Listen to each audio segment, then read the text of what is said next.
Good afternoon, everyone, and thank you so much for being here. I'm Kelly Martinez, the Sheriff of San Diego County, and I'm joined today with Supervisor Joel Anderson. We appreciate you joining us. We wanted to talk a little bit about fentanyl enforcement in San Diego region. By 2020, most Americans began to understand the threat that fentanyl was posing to our communities. There wasn't a family that wasn't touched in some way by this threat.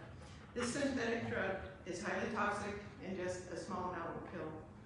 Law enforcement in San Diego County began working to educate the public, enforce existing laws, and spread harm reduction strategies, including the use of naloxone more widely.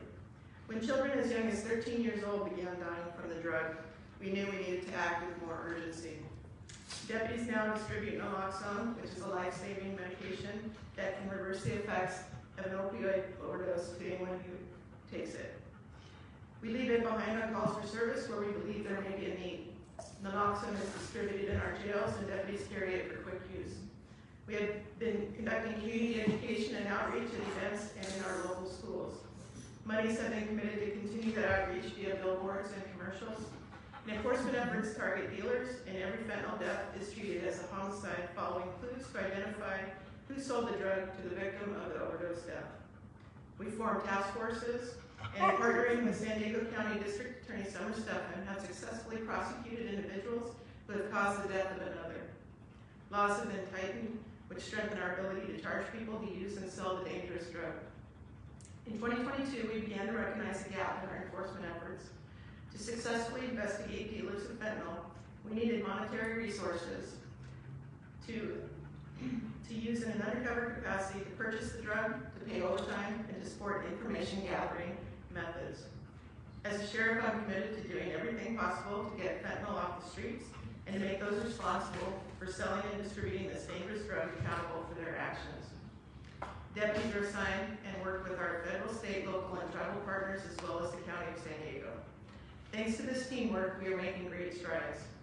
According to the CDC, estimated deaths from fentanyl declined significantly in 2024, falling from approximately 76,282 in 2023 to 48,422 in 2024. That represents nearly a 37% decrease in fentanyl deaths. Here locally, we see similar drops. According to the San Diego County Medical Examiner's Office, preliminary accidental overdose deaths involving fentanyl indicate an over 30% decrease in 2024 compared to the 749 reported in 2023.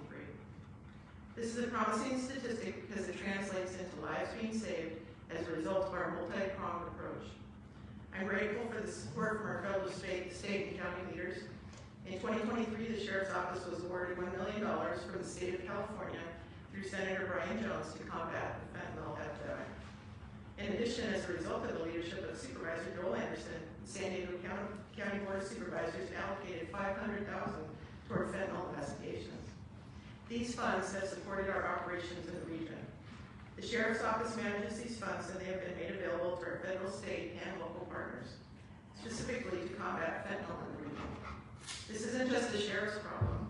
It's a regional problem, and we understand the need for a regional approach. The money we receive supports programs where we intercept, interdict, and prevent the distribution of fentanyl in our streets. Since our fentanyl enforcement program's inception, nearly 2 million fentanyl pills with an estimated street value of nearly $21 million have been removed off San Diego County streets. Let me emphasize that. With a $500,000 investment, the county has put towards fentanyl enforcement, the Sheriff's Office and its partners removed nearly $21 million worth of fentanyl from our streets.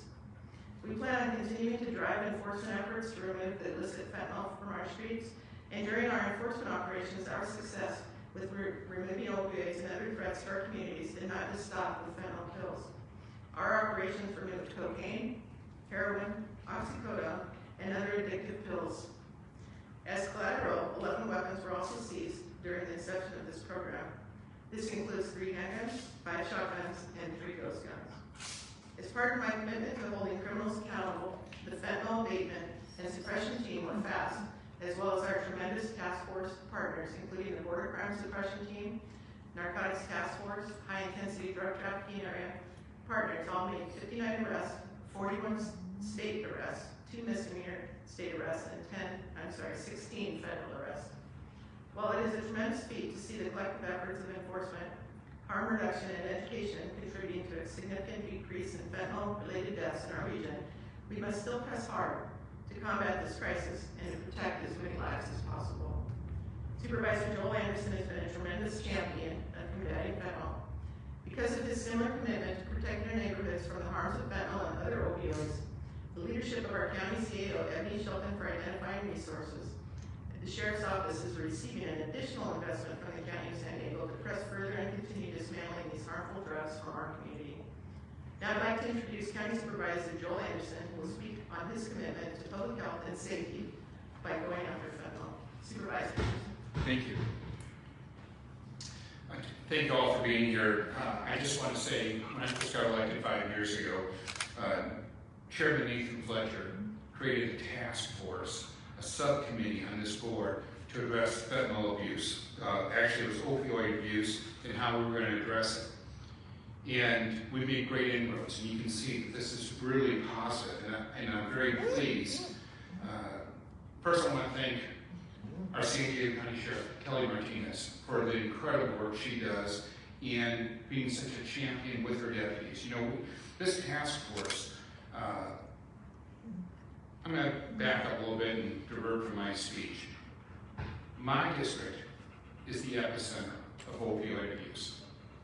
I've met with so many families whose children have succumbed to fentanyl and addiction. It's destroyed lives, it's destroying communities. And so when I reached out to the sheriff and we came up with a plan to address this with the task force, I couldn't ask for a better sheriff, better deputies to represent us and to protect us. Since 2021, there's been thousands of deaths this county related to because of opioid abuse like fentanyl.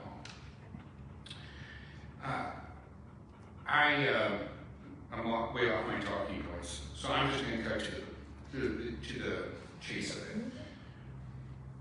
We invested $500,000. However, what we addressed was over $20 million worth of drugs. Over 1.5 million pills. Just think about those pills not in our high schools, not in our colleges, not on our streets, not addressing our youth, and how many families and youth have been saved because they're not on the streets. These are drugs that if you use them once, you're addicted for life. It is very, very dangerous, and people can die with the smallest of dosages. You know, in my district, it's very simple.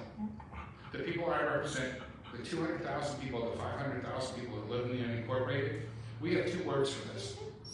And those words, Sheriff, are thank you. Thank you to you. Thank you to your team of deputies. And thank you for the great work you do each and every day. You're saving all sorts of lives in my district because those 1.5 million pills aren't on the streets. That cocaine, that heroin, it's not in the streets. And our kids are going to have a better future because of it.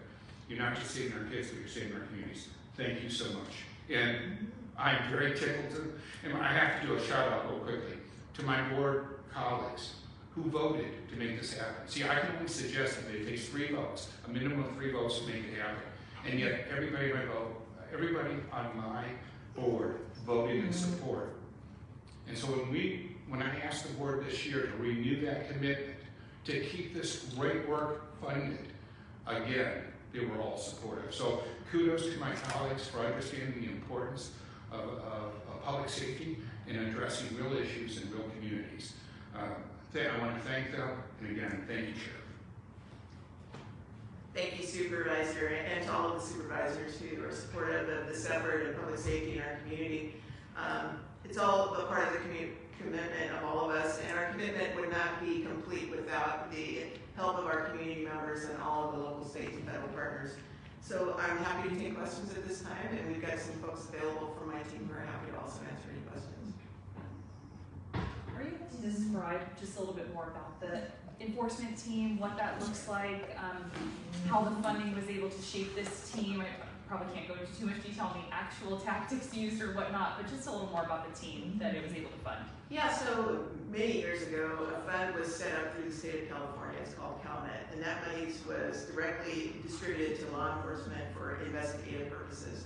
So part of the drug investigation oftentimes includes developing information, which sometimes we pay for. We have to pay for evidence and things like that.